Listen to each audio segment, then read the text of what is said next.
video of the Flutter series. We are starting from the basic and the first step. So the first thing to start the Flutter is we need a software that will help us to run the Flutter project. That software is known as IDE. Those software are known as IDEs, and we are going to use the Android Studio as our IDE, that is integrated development environment. So search for the Android Studio and you will be redirected to the official site of Android Studio, and here you can see the download option. So click on that and just accept the conditions and select your device. Okay, this one, mine was this one, and I have started the download option. So it is going to download, and meanwhile you need one thing else, that is the Flutter SDK. For that, search for the Flutter .dev. okay, it will redirect you to the official website of the Flutter, and just click on the get started here, and you will be redirected to the download screen, and select your platform. Either it is Windows, macOS, Linux. Mine is macOS, and I'm going to select it, and below down here you're gonna find the download option. Get the okay, here it is. Okay, for mine this one is the option, and just select the option based on your device and operating system you are using. Okay, the both are in the download process.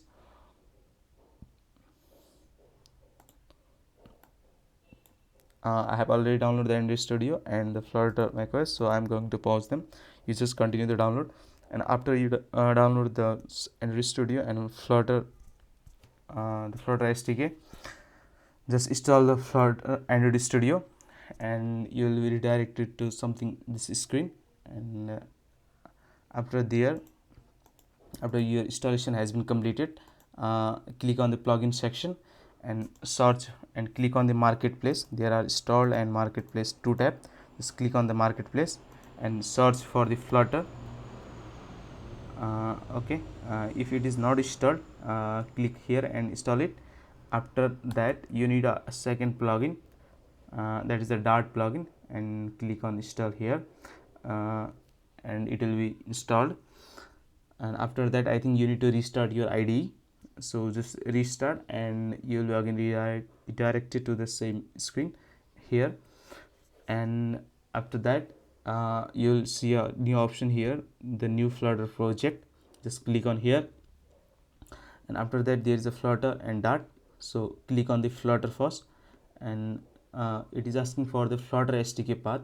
Okay, this is the path of your Flutter SDK which you have downloaded.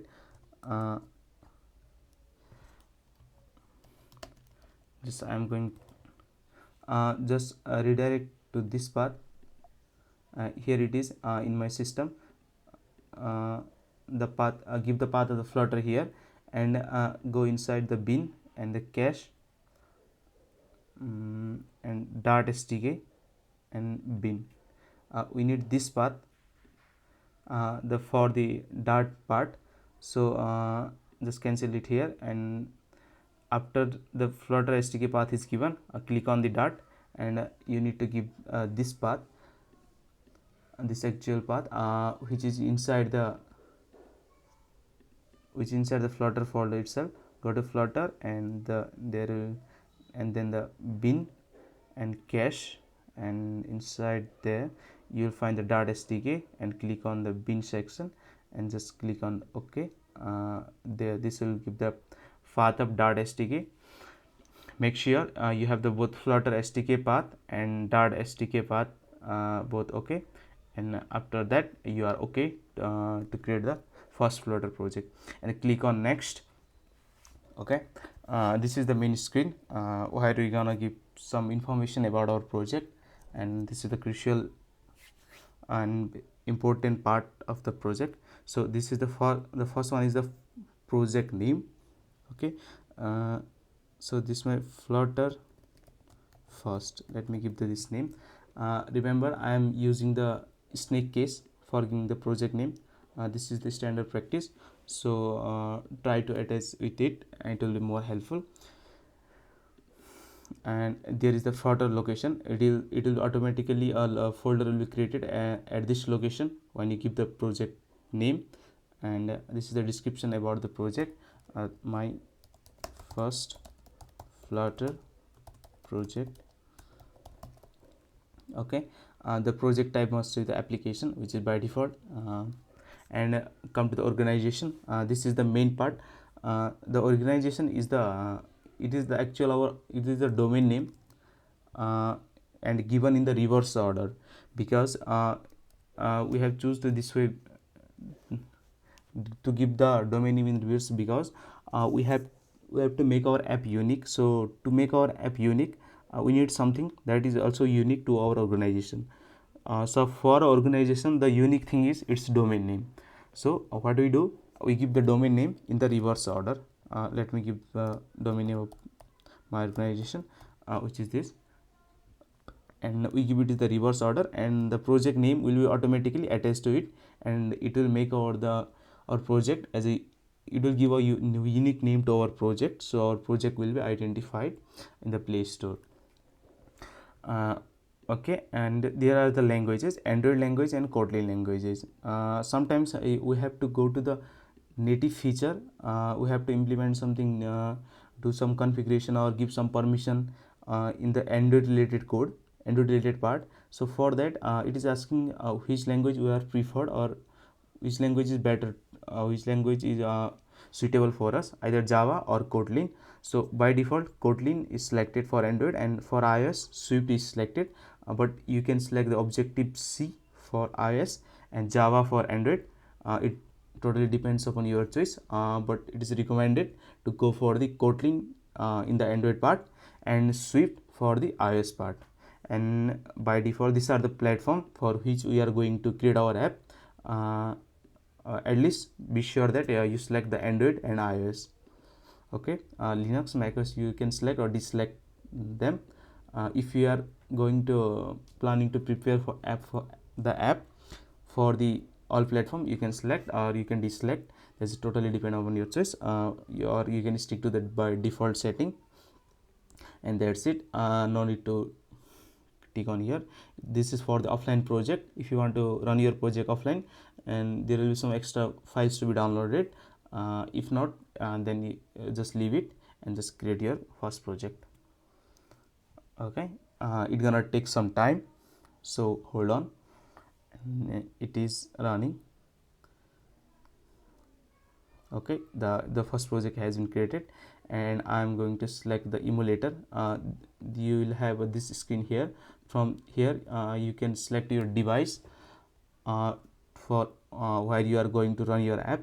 Okay, let's run our program on the Chrome browser first, and later on we will select how to add the our emulator here, emulator or simulator here. Emulator for Android and simulator for iOS.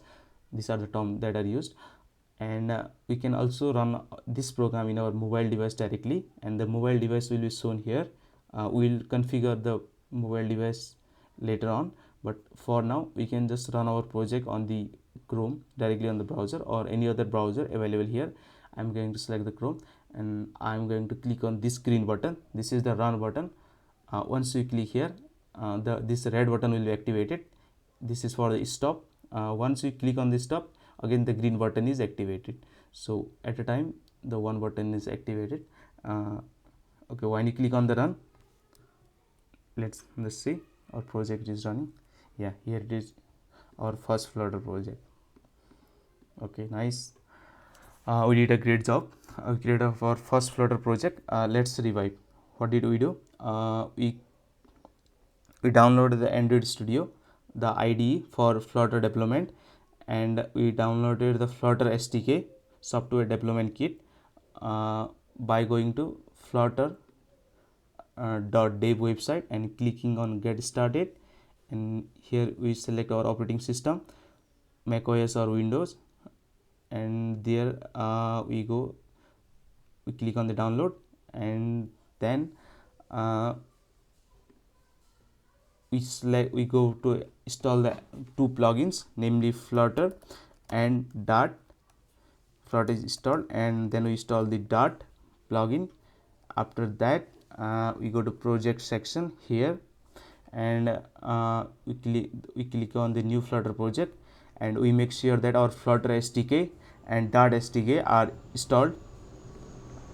uh, so this is the path of our Flutter SDK, and this is the path of our Dart SDK, which are both coming from these downloads, this SDK path which we have downloaded. And then we created our then we click on the Flutter, we click on the next, then we fill the information, and we click on the create, and our first Flutter project is created, and we run it on the Chrome. That's it for now. See you in the next video. Thank you.